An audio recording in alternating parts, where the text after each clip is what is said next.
of greatness. Raise the level of greatness. I hope I'm not clipping. The audio's been bugging out. Good evening, everyone. Vanguardian 650 coming at you with another upload. Hope you and yours are doing well. And may God bless you richly. How can we raise the level of greatness as a society, as a people? How can we do it? Because some of the ratchetness has gone to an all-time level of, extraordinaire. I'm still shocked a lot of times, and I call myself really seeing everything coming up, through my youth to present day.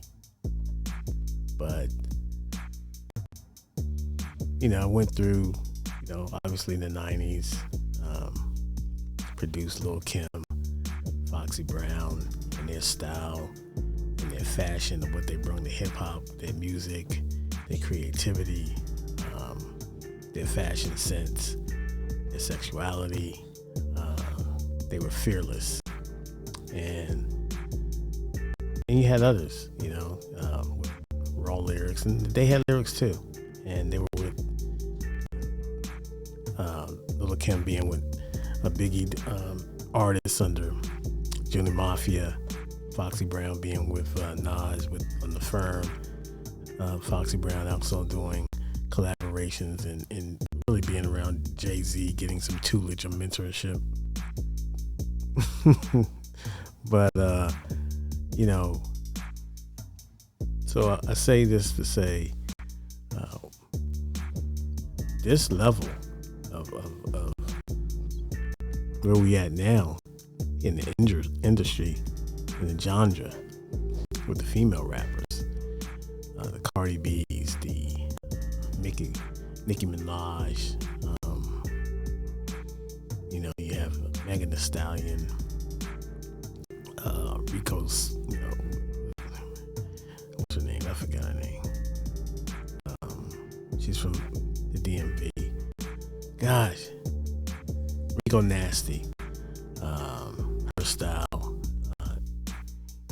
the City Girls and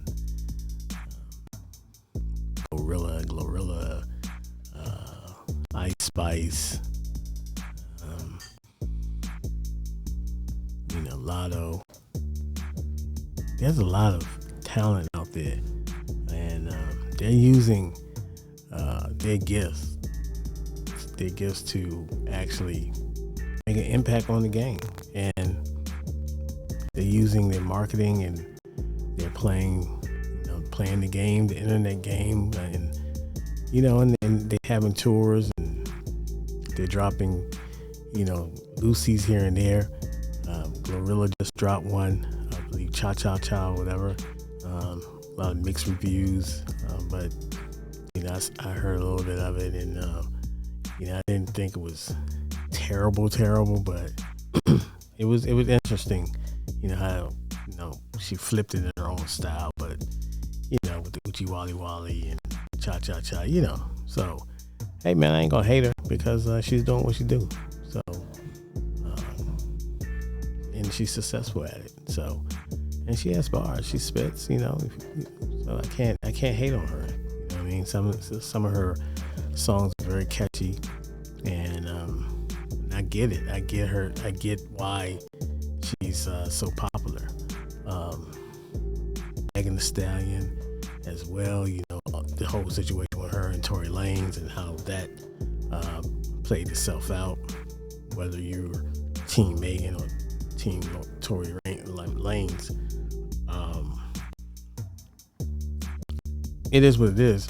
So I can see her falling back just a little bit, but she's still, dropped the bungalows with Cardi, and that got a lot of little attention, so it generated a lot of attention, and it was people like that song, so it was a club banger. And obviously, people, they got a lot of streams, and whenever those two do anything, as far as musically and showing visuals, because of their attributes and their fan bases, they're gonna shake the culture a little bit. They're gonna shake it up, and it's gonna be a hot topic, and rightfully so, because of who they are, and that's a credit to them.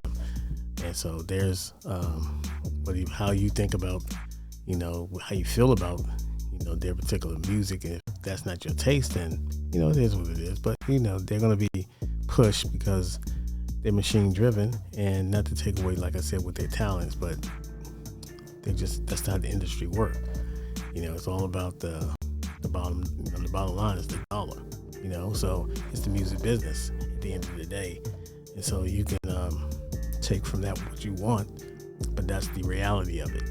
And hey, these ladies are living out their dreams, and they're entertaining the people, and they have that nice huge platform and the following, and they can shake the culture whenever they decide to. So it's good for them. Meanwhile, the whole thing with this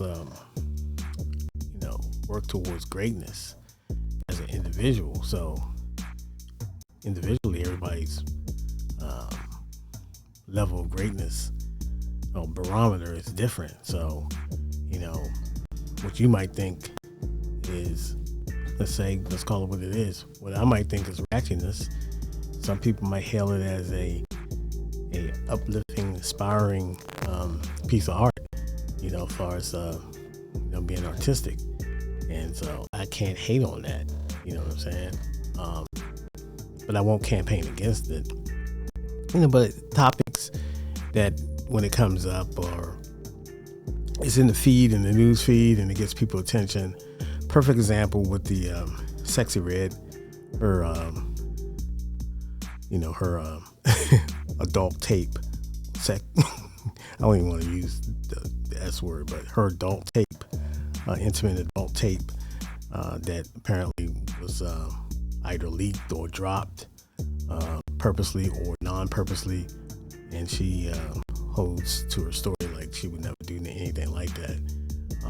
So whether you like their style or judge them, they all they are adults, and they're adults, man. So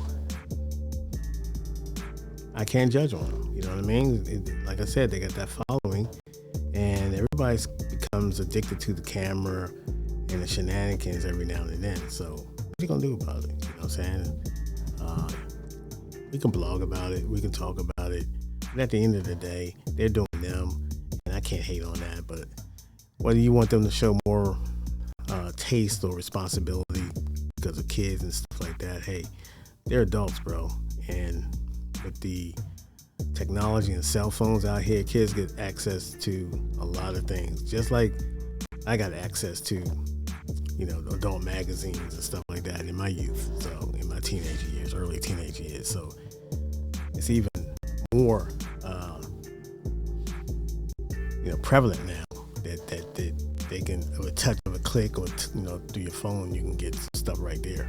You know what I'm saying? Even though you can put the onus on the sites for accessibility, but kids can get around that. Just saying. And plus, they know the world. They see the world.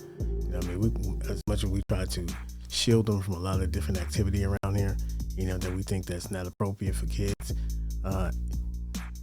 The cold, actual, harsh reality is that they're out in the world. You know what I mean? And they're gonna see what they see, and it's how if they share it with you or process it. That's for us to ask questions or have a general conversation with our kids and our loved ones.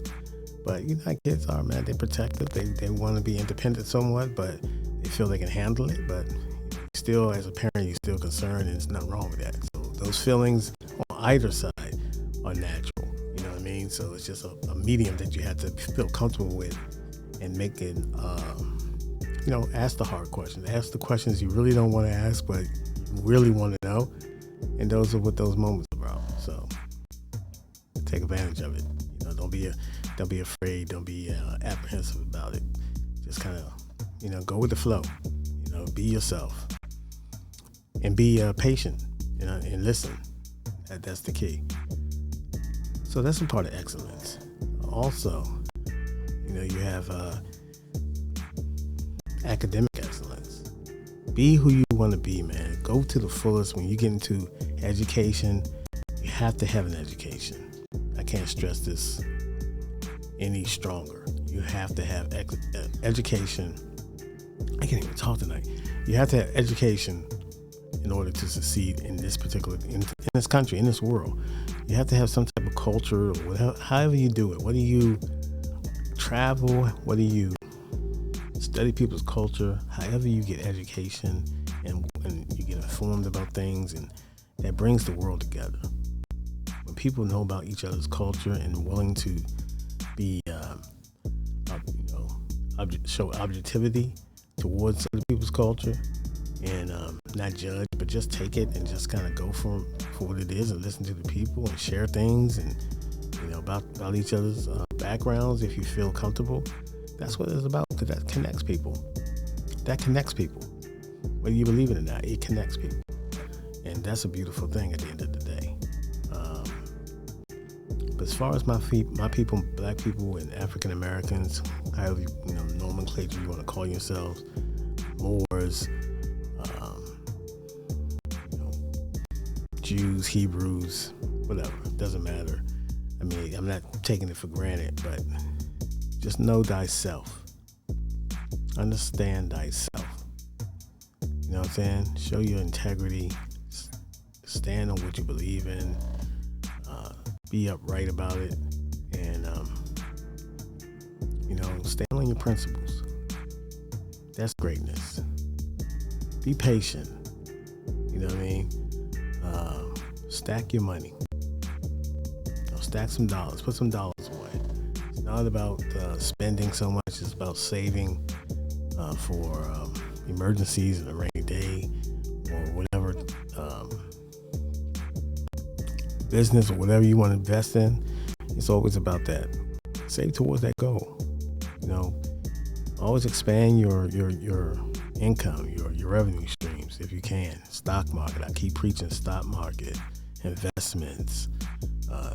Save $10 a week, $15 a week, and that won't even just be committed to that. You'd be surprised the buildup of money that you'll have. You'll have a pile of money.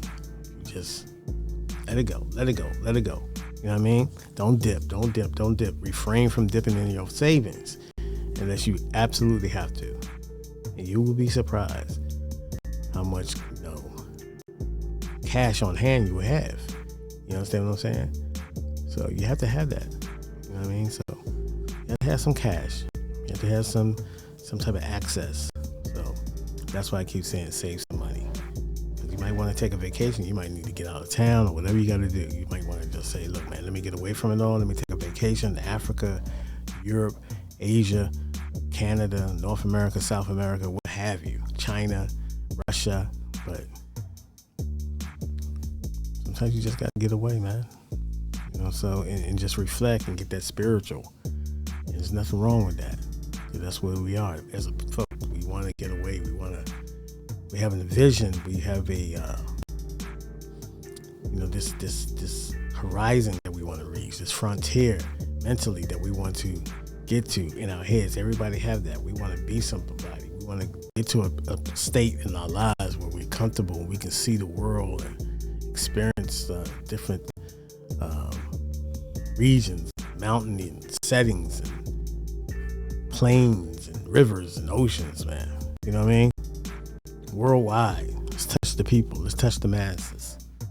Let's not be so isolated or insulated. Let's get out there. You know what I mean? Let's explore. Let's respect each other. It's Friday night, and I'll try to grab a meal, man, before it's too late. And keep working, keep imagining, and read a couple chapters in the book or whatever. Just keep working.